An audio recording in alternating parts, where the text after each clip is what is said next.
بسم اللہ الرحمن الرحیم۔ السلام علیکم دوستو، امید ہے کہ آپ سب بخیر و عافیت سے ہوں گے۔ ہماری چینل میں آپ سب کا خوش آمدید۔ دوستو، آج کی ویڈیو میں ہم آپ کو بتائیں گے حضرت موسیٰ علیہ السلام اور دوڑنے والا پتھر۔ یہ ایک ہاتھ لمبا، ایک ہاتھ چوڑا چکور پتھر تھا جو حضرت موسیٰ علیہ السلام کے جولے میں رہتا تھا۔ اس مبارک پتھر کے ذریعے حضرت موسیٰ علیہ السلام کے دو معجزوں کا ظہور ہوا جن کا تذکرہ قرآن مجید میں بھی ہوا ہے۔ اس پتھر کا پہلا عجیب کارنامہ جو در حقیقت حضرت موسیٰ علیہ السلام کا معجزہ تھا، وہ اس پتھر کی دانشمندانہ لمبی دوڑ ہے، اور یہی معجزہ اس پتھر کے ملنے کی تاریخ ہے۔ اس کا مفصل واقعہ یہ ہے کہ بنی اسرائیل کا یہ عام دستور تھا کہ وہ بالکل ننگے بدن ہو کر مجمع عام میں غسل کیا کرتے تھے، مگر حضرت موسیٰ علیہ السلام گو کہ اسی قوم کے ایک فرد تھے اور اسی ماحول میں پلے بڑے تھے، لیکن خداوند قدوس نے ان کو نبوت و رسالت کی عظمتوں سے سرفراز فرمایا تھا۔ اسی لیے آپ کی عظمت نبوت بلا اس حیا سوز بے غیرتی کو کب گوارا کر سکتی تھی؟ آپ بنی اسرائیل کی اس بے حیائی سے سخت نالاں اور انتہائی بیزار تھے۔ اسی لیے آپ ہمیشہ یا تو تنہائی میں یا تہبند پہن کر غسل فرمایا کرتے تھے۔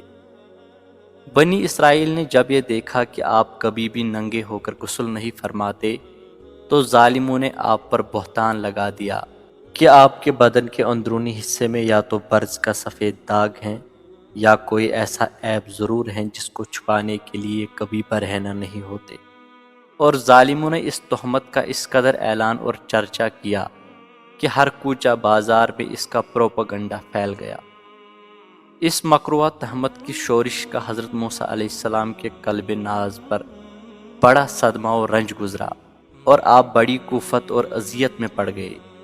تو خداوند قدوس اپنے مقدس کلیم کے رنج و غم کو بلا کب گوارا فرماتا اور اپنے ایک برگزیدہ رسول پر ایک عیب کی تہمت بلا خالق عالم کو کب اور کیوں کر اور کس قدر پسند ہو سکتی تھی؟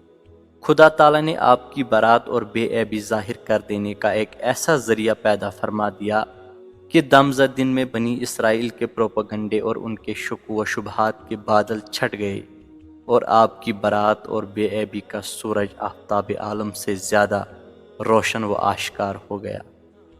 اور وہ یوں ہوا کہ ایک دن آپ پہاڑوں کے دامنوں میں چھپے ہوئے ایک چشمے پر غسل کے لیے تشریف لے گئے، اور یہ دیکھ کر کہ یہاں دور دور تک کسی انسان کا نام و نشان نہیں ہے، آپ اپنے تمام کپڑوں کو ایک پتھر پر رکھ کر اور بالکل برہنہ بدن ہو کر غسل فرمانے لگے۔ غسل کے بعد جب آپ لباس پہننے کے لیے پتھر کے پاس پہنچے تو کیا دیکھا کہ وہ پتھر آپ کے کپڑوں کو لیے ہوئے سرپٹ باگا چلا جا رہا ہے۔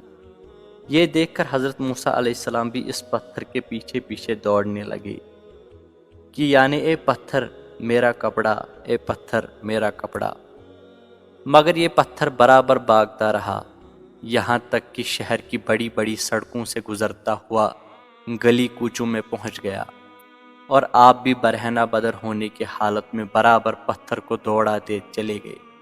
اسی طرح بنی اسرائیل کے ہر چھوٹے بڑے نے اپنی آنکھوں سے دیکھ لیا کہ سر سے پاؤں تک آپ کے مقدس بدن میں کہیں بھی کوئی عیب نہیں ہے، بلکہ آپ کے جسم اقدس کا ہر حصہ حسن و جمال میں اس قدر نقطہ و کمال کو پہنچا ہوا ہے کہ عام انسانوں میں اس کی مثال تقریباً محال ہے۔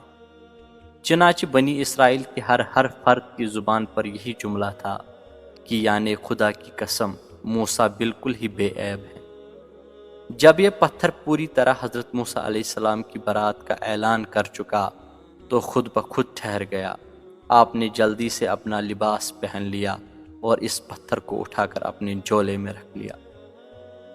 اللہ تعالیٰ نے اس واقعے کا ذکر قرآن مجید میں اس طرح بیان فرمایا ہے کہ اے ایمان والو، ان جیسے نہ ہونا جنہوں نے موسیٰ کو ستایا اور اللہ نے اسے بری فرما دیا اس بات سے جو انہوں نے کہی، اور موسیٰ اللہ کے یہاں آبرو والا ہے۔ دوسرا معجزہ میدان طیٰ میں اسی پتھر پر حضرت موسیٰ علیہ السلام نے اپنا عصا مار دیا تھا تو اس میں سے 12 چشمے جاری ہو گئے تھے، جس کے پانی کو 40 برس تک بنی اسرائیل میدان طیٰ میں استعمال کرتے رہے۔ قرآن مجید کی آیت میں اسی پتھر کا ذکر ہے۔ چنانچہ اللہ تعالیٰ سورہ بقرہ میں ارشاد فرماتا ہے، اور پتھروں میں تو کچھ وہ ہیں جن سے ندیاں بہہ نکلتی ہیں، اور کچھ وہ ہیں جو پھٹ جاتے ہیں تو ان سے پانی نکلتا ہے، اور کچھ وہ ہیں کہ اللہ کے ڈر سے گر پڑتے ہیں۔ بہرحال پتھروں سے پانی نکلنا یہ روزانہ کا چشم دید مشاہدہ ہے، تو پھر بلا حضرت موسیٰ علیہ السلام کے پتھر سے پانی کے چشموں کا جاری ہو جانا کیوں کر خلاف عقل اور محال قرار دیا جا سکتا؟ تو دوستو، امید ہے کہ آپ کو یہ ویڈیو پسند آئی ہوگی۔ اگر ویڈیو پسند آئی ہے تو ویڈیو کو لائک ضرور کریں۔